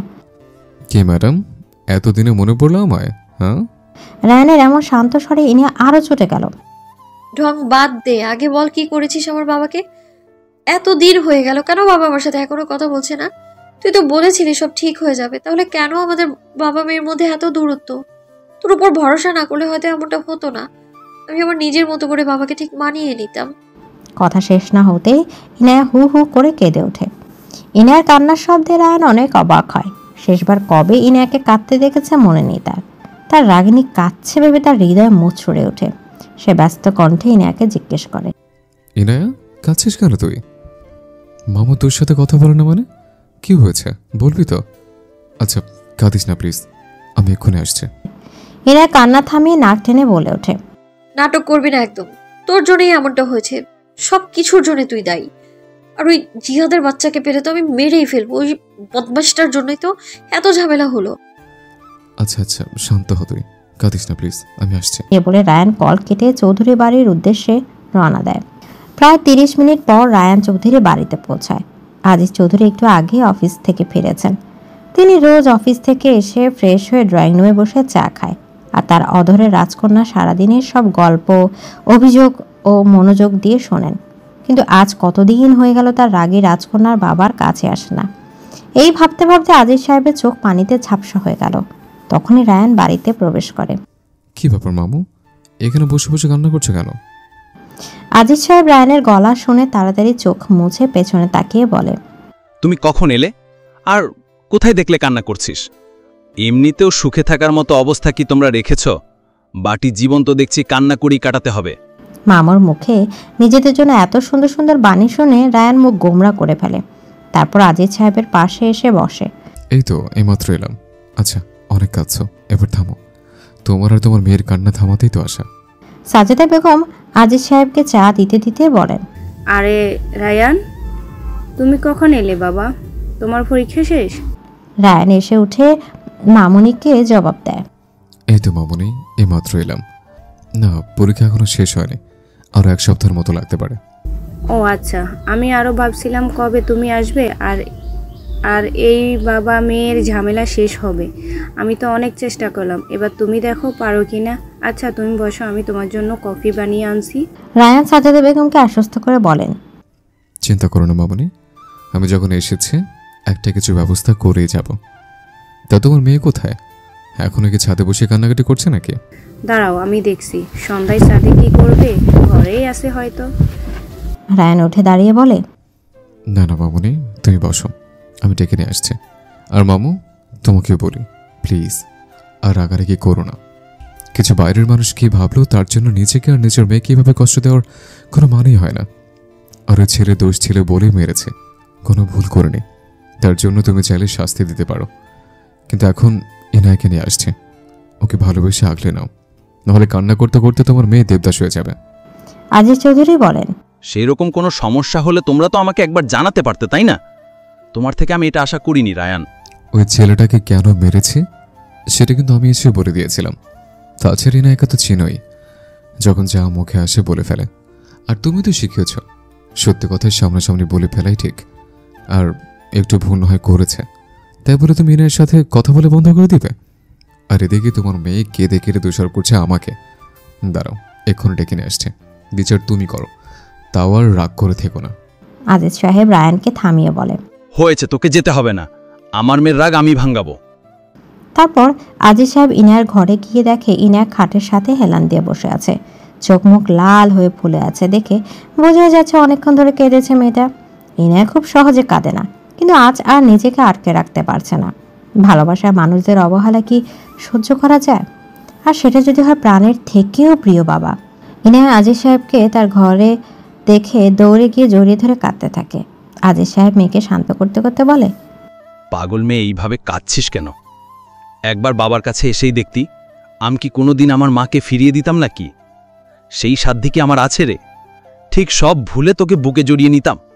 ইনায়া কাঁদতে কাঁদতে বলে, সরি বাবা, আমার ভুল হয়ে গেছে, আর কখনো এমন করব না। তুমি প্লিজ আমার উপর আর রেগে থেকো না। আজিজ সাহেব দু হাত দিয়ে মেয়ের চোখের পানি মুছে দেয়। আরে পাগলি রে, রেগে থাকলে কি এখানে তোর কাছে আসতাম নাকি? আর তুইও আমাকে ক্ষমা করে দিস মা। তোর দিকটা না ভেবে স্বার্থপরের মতো শুধু নিজের মান সম্মানটাই দেখলাম। আমার আসল সম্মান তো তুই মা।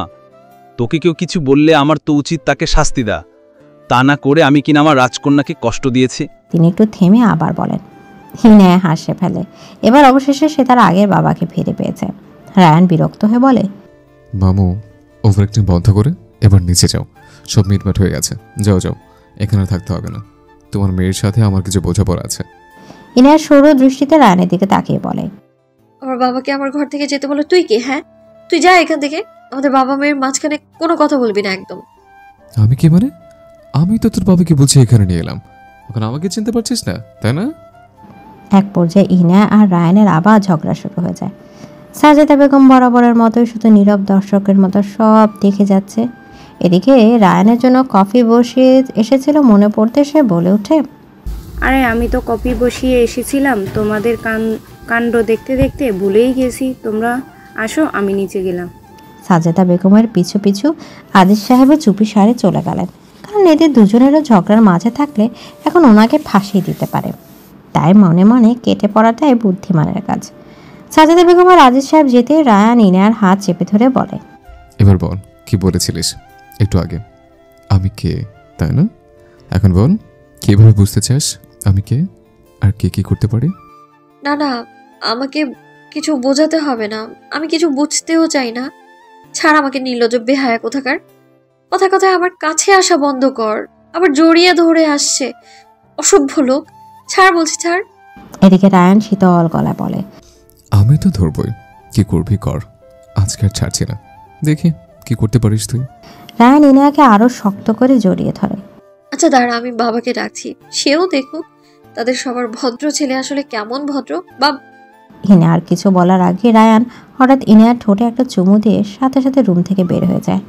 ইনায়া কিছু বুঝতে না পেরে নিজের ঠোঁট হাতে দিয়ে সেখানেই দাঁড়িয়ে থাকে। কি করলো এটা? সে লজ্জায় আর নিচেও যায় না, গেলেই তো ওই শয়তানটা সামনে পড়বে। তখন রায়ানের দিকে তাকাবে কি করে সে? রাগে বদমেজাজি হতে পারে, তবে বচ্চাটার মতো এত নির্লজ্জ বেহায় না। আজ অনেক দিন পর ইনায়া ভার্সিটি যাচ্ছে, তাও বাবার সাথে। এতদিন পর আবার আগের বাবাটাকে ফিরে পেয়ে ইনায়া কি যে আনন্দ হচ্ছে। আজিজ চৌধুরী ইনায়াকে ভার্সিটির গেটে নামিয়ে দিয়ে বলেন, আম্মু, আজকে তোমার ড্রাইভার আঙ্কেল তোমাকে নিতে আসতে পারবে না, সাবধানে বাসায় যাবে, কেমন? আচ্ছা বাবা, তুমি যাও, আমার জন্য চিন্তা করো না। আল্লাহ হাফিজ।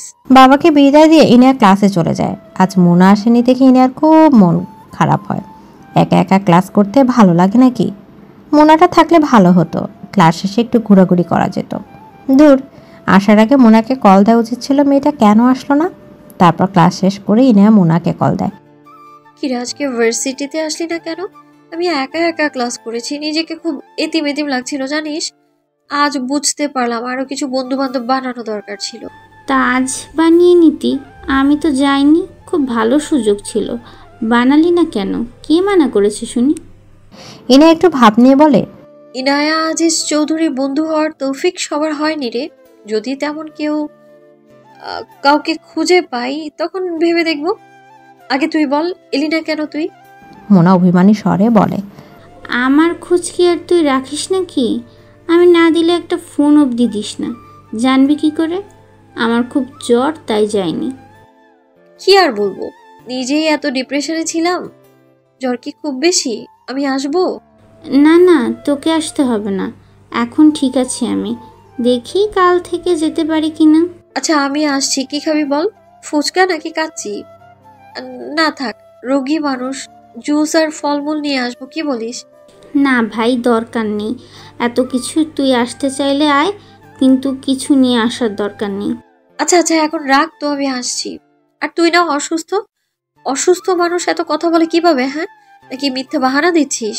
মোনা এবার সামান্য রেগে যায়। হ্যাঁ, আমি একদম ফিট আছি, কিচ্ছু হয়নি, শখ করে বিছানায় শুয়ে আছি। রাখছি, আসার হলে আয়, না হলে বাসায় যা, বাই। এই বলে মোনা কল কেটে দেয়। ইনা রাস্তার ধারে আইসক্রিমের ঠেলা দেখে সেখান থেকে একটা আইসক্রিম কিনে খেতে খেতে হাঁটতে শুরু করে। উদ্দেশ্য, সামনের মোড়ের ফল দোকান থেকে মোনার জন্য কিছু ফল কিনে নিয়ে যাবে। যতই মানা করুক, খালি হাতে কি আর রোগী দেখতে যাওয়া যায়? এটুকু সামনে যেতেই আচমকা কেউ ইনার গলায় চুরি ধরিয়ে পেঁচিয়ে ধরে। এমন অপ্রত্যাশিত হামলায় ইনার সামান্য ঘাবড়ে যায়। মুখোশ পরিহিত ব্যক্তিটি ইনাকে বলে, চুপচাপ সামনের দিকে চল, সামনের গলিতে একটা গাড়ি আছে, কোনো আওয়াজ না করে সে গাড়িতে গিয়ে বসবি। কোনো চালাকি করার চেষ্টা করলে একদম এখানে মেরে যাব। ইনা বুঝতে পারে সামনে হয়তো আরও লোক আছে, সে সবার সাথে নাও পেরে উঠতে পারে, যা করার এখানেই করতে হবে। তাই সে কোনো কথা না বলে চুপচাপ লোকটির সাথে দু কদম সামনে হাঁটে। তারপর যে হাতে লোকটি ছুরি ধরে রেখেছে সেই হাতটা মুচড়ে ধরে দ্রুত ছুরিটা নিজের হাতে নিয়ে নেয়। মুখোশধারী লোকটির প্রতিক্রিয়া দেখানোর আগে ইনা দুটা লাথি দিয়ে তাকে নিচে ফেলে দেয়। তারপর লোকটির পায়ে ছুরি দিয়ে কয়েকটা দাগ কেটে দেয় যেন উঠে যেতে না পারে। লোকটা ব্যথায় চিৎকার করে উঠে পা থেকে রক্ত পড়ছিল। ইনা লোকটির মুখ দেখার জন্য তার বুকের উপর উঠে পড়ে বসে, মুখোশটা এক টান দিয়ে উঠে ফেলে। অবাক হয় খানিকক্ষণ তাকিয়ে, তার ছেলের হাসি দিয়ে বলে, আরে জিহাদ বাবু যে, কি অবস্থা ব্রো? তোমাকেই তো খুঁজছিলাম। সেদিনের মারে মন ভরেনি বুঝি, আজ আবার এসেছো? তা সেটা তখনই বলতে আমি বরং রায়ানকে না থামিয়ে নিজে সহ দু চার ঘা লাগিয়ে দিতাম। শুধু শুধু তোর কারণে আমার বাবা আমার উপর রাগ করেছিল, যেখানে আমি তোর কিছুই করিনি। কোনো সমস্যা নেই, আজ না হয় পুষিয়ে নেব। ইনায়া চৌধুরী আবার কোনো কিছু কম দেয় না, দেখবে আজ তোমার শরীর মন সব সেট করে দেব, যেন দ্বিতীয়বার ইনায়া চৌধুরীর পেছনে লাগার সাহস না হয়। জিহাদ ইনাকে ধাক্কা দিয়ে ফেলে দেয়, কিন্তু পা কাটা থাকায় তখনও উঠে দাঁড়াতে পারছিল না। ও মা, আবার আমাকে ধাক্কাও দেয়া হচ্ছে। এই তুই আমাকে পেয়েছিসটা কি বলতো? আর 10টা মেয়ের মতো ভীত আর দুর্বল মনে হচ্ছে নাকি আমাকে? হ্যাঁ, তোর মতো আরো কয়েকটা ছেলেকে মেরে মাটিতে পুঁতে ফেলতে পারবো আমি, চিনিস তুই আমায়? এরপর সে রাস্তার পাশ থেকে একটা লাঠি কুড়িয়ে নিয়ে ইচ্ছা মতো জিহাদকে মারতে থাকে। জিহাদ ব্যথায় চিৎকার করছিল। কিছুক্ষণ পর ইনিয়া লক্ষ্য করে তাদের আশেপাশে অনেক লোক জড়ো হয়ে গেছে।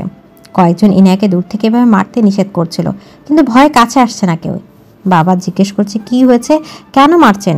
দুজন ছেলে আবার ভিডিও করতে ব্যস্ত। ইনিয়া মারা থামিয়ে হাতের লাঠিটাও ভিডিও করতে থাকা ছেলেটার দুটোর দিকে ধরে বলে, এই ছেলে ভিডিও করা বন্ধ করো। যদি এই ভিডিও কোথাও আপলোড করা হয় না, তোদের দুইটার হাল এর থেকেও খারাপ হবে। ছেলেগুলো ভয়ে ভিডিও করা বন্ধ করে দেয়। উপস্থিত সবাই অবাক হয়ে ইনিয়াকে দেখছিল। একটা মেয়ে কিভাবে কোনো ছেলেকে এভাবে পেটাতে পারে? জিহাদ তখনও রক্তাক্ত হয়ে মাটিতে পড়ে আছে। বেচারা মারামারি করেনি বোধহয় কোনো দিন।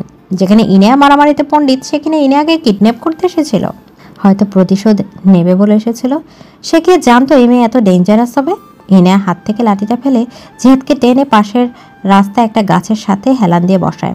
তারপর যে স্কার্ফটা দিয়ে জিহাদ মুখ ঢেকে রেখেছিল, ওই স্কার্ফ দিয়ে জিহাদের হাত দুটো গাছের পেছন দিয়ে বেঁধে রাখে, আর আশেপাশে থাকা মানুষদের উদ্দেশ্য করে বলে, এই ছেলেটা আমায় কিডন্যাপ করতে এসেছিল, তাই মেরেছি। কেউ আবার দরদ দেখাতে ওর বাঁধন খুলে দিতে আসবেন না। যে কে এখান থেকে ছাড়াবে তাকেও কিডন্যাপের মামলায় জেলে দেব। এরপর সে একটা রিকশায় উঠে চলে যায়। ভাবা মন যেন কিছুই হয়নি, তবে কিছুটা ভয় হচ্ছে বাবা জানতে পারলে কি হবে। জিহাদকে মেরে রেখে তো এসেছে, কিন্তু ইনিয়ার এখন খুব টেনশন হচ্ছে বাবা জানলে না জানি কি হবে। এমনভাবে মেরেছে কেউ বিশ্বাসই করবে না যে আসলে জিহাদ ইনায়াকে আগে মারতে বা কিডন্যাপ করতে এসেছিল। এখন সে কি করবে? ইনায়া মনে মনে ভাবছে। রায়ানকে কি একবার কল করে জানাবে? যদি রায়ান আরো বেশি রাগ করে, করবে তাতে আমার কি? আমার কাজ হলেই হলো। হ্যাঁ, এটাই ভালো হবে। রায়ানকে বলি, ও সবটা সামলে নেবে। ভালো ছেলে, তার কথা শুনবে নিশ্চয়ই। ইনায়া ঝটপট রায়ানকে কল করে, কিন্তু রায়ান তো কল ধরছে না। দেখেছো কেমন বেয়াদব, আমার কলটাই ধরছে না। দরকারের সময় পাওয়া যায় না, আর এমনি দিনে 10 বার করে কল দেয়। একটু পর রায়ান কল ব্যাক করে। কি হয়েছে ইনু, এতবার কল দিচ্ছিস কেন? মাত্র আমার এক্সাম শেষ হলো, তোর জন্য তো দেখছি শান্তিমতো পরীক্ষাও দিতে পারবো না। একদম চিল্লাবি না তো, এমনিতেই ঝামেলা আছি। তোর কি হয়েছে? পরীক্ষা খারাপ হলো নাকি? এমন কেন করছিস? আমি কল করেছি বলে ভাব দেখাচ্ছিস নাকি? কল কেটে দেব? রায়ান শান্ত হয়ে বলে, না কিছু না, সরি। বল কি হয়েছে, এই সময় কল কেন করেছিস? ইনায়া কথাটা বলতে একটু ইতস্তত বোধ করে। আসলে আমি ওই... রায়ান একটু মজা নিয়ে বলে, বাবারে, ইনে চৌধুরী দেখি কথা বলাতে সংকোচ বোধ করছে। সত্যি করে বলেন তো ম্যাডাম, কি করেছেন এবার? মোটেই না, আসলে একটু আগে জিহাদ আমায় কিডন্যাপ করতে এসেছিল, তারপর... ইনার মুখে এমন কথা শুনে রায়ানের সামান্য বুক কেঁপে ওঠে। কি বলছিস? জিহাদ তোকে কিডন্যাপ করতে এসেছিল মানে? মজা করছিস নাকি? তুই কি আমার বেয়াই লাগিস যে তোর সাথে মজা করবো আমি? আগে পুরো কথা তো শুনবি নাকি? রায়ান ব্যস্ত হয়ে পড়ে। কি বলছিস এসব? তোর কাছে হয়নি তো? কোথায় আছিস তুই এখন? ওই বাস্টারটার এত বড় সাহস কি করে হয়, তাও আবার তোর কাছে আসে? ইনায়া রায়ানকে আশ্বস্ত করে বলে, না না, আমার কিছু হয়নি। আসলে আমি জিহাদকে একটু মেরেছি, এখন রাস্তায় পড়ে আছে, তুই একটু দেখ না ওকে। যদি বাবার কানে যায় তো আমি শেষ। এবারের মতো বাঁচিয়ে নে প্লিজ। আর আমি এখন রিকশায় আছি, মনে খুব অসুস্থ, ওকে দেখতে যেতে হবে আমায়। একটু মেরেছিস মানে? তোকে আমি চিনি না? নিশ্চয়ই ওর হাল খারাপ এখন, তাই না? আর তুই আমাকে এখন জানাচ্ছিস? আচ্ছা আগে বল, কি কি করেছিস ওর সাথে, আর কোথায় ফেলে এসেছিস? আমি আসছি। তারপর ইনায়া রায়ানকে সব খুলে বলে। রায়ান দাঁতে দাঁত চেপে বলে, এই তোর একটু মার, তাই না? চুরি দিয়ে পর্যন্ত আঘাত করেছিস, না হলে তো আমি কিছুই করতে হতো না। কিডন্যাপিংয়ের মামলা দিয়ে জেলে দিয়ে দিলাম, এখন তো সেটাও করা যাবে না। আচ্ছা তুই চিন্তা করিস না, আমি দেখে নিচ্ছি। আর তুই সোজা বাসায় যা, মোনাকে দেখতে যেতে হবে না। বেশি দরকার হলে আমি পরে নিয়ে যাব, কিন্তু এখন বাসায় যা। কাউকে কিচ্ছু বলার দরকার নেই, নর্মাল থাকবে, নয়তো মামনি তোর চেহারা দেখে বুঝে ফেলবে কি খিচুড়ি পাকিয়ে এসছিস। ঠিক বলেছিস, আমার মাটা দেখতে সাদা সিধা মনে হলেও মহিলা অনেক চালাক। আচ্ছা ঠিক আছে, আমি বাসায় যাচ্ছি। আর হ্যাঁ, বাবার কানে যেন কিছু না যায়, না হলে তোর... নাহলে কি করবে বল, কি করবে? ইনায়া হেসে বলে, না না, কিছু না কিছু না, তুই কাজটা করে দে তাহলেই হবে। বাই। এই বলে ইনায়া কল কেটে দেয়। এরপর রায়ানের কথা মতো সোজা বাসায় চলে যায়। বাড়ি এসে মুনাকে কল করে বলে যে সে আজ আসতে পারবে না, কাল এসে দেখে যাবে। মুনাও আর কিছু জিজ্ঞেস করেনি। জিজ্ঞেস করলে যে মনের মতো উত্তর পাবে না সেটা সে ভালো করে জানে। রাত 9টার দিকে রায়ান চৌধুরী বাড়িতে আসে। আজিজ চৌধুরী এখনও বাড়িতে ফেরেনি। সাজিদা বেগমও নিজের ঘরে। রায়ান সোজা ইনায়ার ঘরে চলে যায়। ইনায়াকে রুমে না পেয়ে বারান্দায় গিয়ে দেখে ইনায়ার বারান্দায় দোলনায় বসে বসে মোবাইল দেখছে। সে রায়ানের দিকে না তাকিয়ে বলে, কি রে, এখানে কি করছিস? কাজ শেষ? রায়ানের খুব রাগ হয়, কিন্তু সেটা এই মুহূর্তে প্রকাশও করছে না। এমনভাবে বলছিস যেন আমি কোনো প্রফেশনাল মাফিয়া। তুই একটা সুপারি দিলে আমি সেটা শেষ করব। তুই জানিস আমি আর একটু দেরি করলে ঘটনাটা কত বড় হতে পারতো। ওইখানে কত লোকজন জমেছিল, ভাগ্যিস কেউ পুলিশ কল করেনি। আমি গিয়ে দেখি মানুষ পরিজনকে ডাকতে বলছে। আমি ওকে আত্মীয় পরিচয় দিয়ে হাসপাতালে ভর্তি করে এলাম, এখনো জ্ঞান ফেরেনি। ইনায়া এবার উঠে দাঁড়িয়ে রায়ানকে উদ্দেশ্য করে বলে, দেখ, আমি যদি ওকে না মারতাম, ও মেরে দিত আমায়, তখন কি তুই খুশি হতি? আর ওখানে ফেলে না এসে কি কোলে করে বাড়ি নিয়ে আসতাম নাকি আজব? রায়ান ইনায়ার মুখ চেপে ধরে বলে, একদম বাজে কথা বলবি না, আমি থাকতে তোর কিচ্ছু হবে না, আমি হতে দেব না। আর রইল জিহাদ, ওকে তো আমি এমন শাস্তি দেব যেটা ও কল্পনা করতে পারবে না। যে হাত দিয়ে তোর গলে ছুরি ধরেছিল সে হাতে আর রাখবো না। হসপিটালে নিলে চিকিৎসা করাতে, এখন বলছিস হাত রাখবি না? এটা আবার কেমন কথা? তখন হাসপাতালে নেওয়া জরুরি ছিল, সপ্তাহে নিয়েছে। তুই চিন্তা করিস না, এতক্ষণ হয়তো আমার লোকের ওর ব্যবস্থা করেও দিয়েছে। এখন খাবার খেয়ে ঘুমিয়ে পড়, কয়েকদিন ভার্সিটি যাওয়ার প্রয়োজন নেই।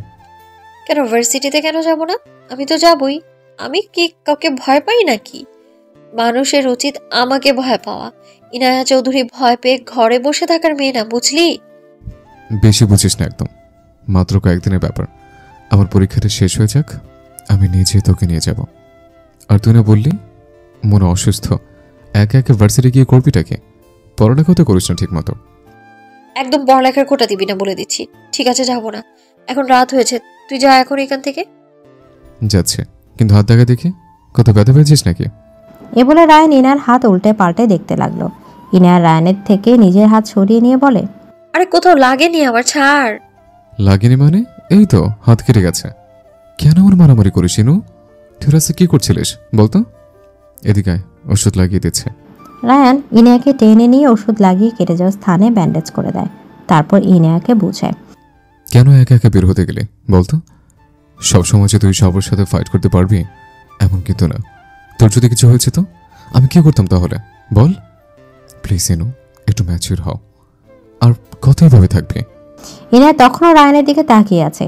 রায়ান কতটা যত্ন সহকারে ইনায়ের হাতে ওষুধ লাগিয়ে দিল, ব্যান্ডেজ করে দিল, এখন আবার ফু দিয়ে দিচ্ছে। এই ছেলেটা ছোটবেলা থেকে এভাবে তার খেয়াল রাখে। তার একটু ব্যথা রায়ানের সহ্য হয় না যেন।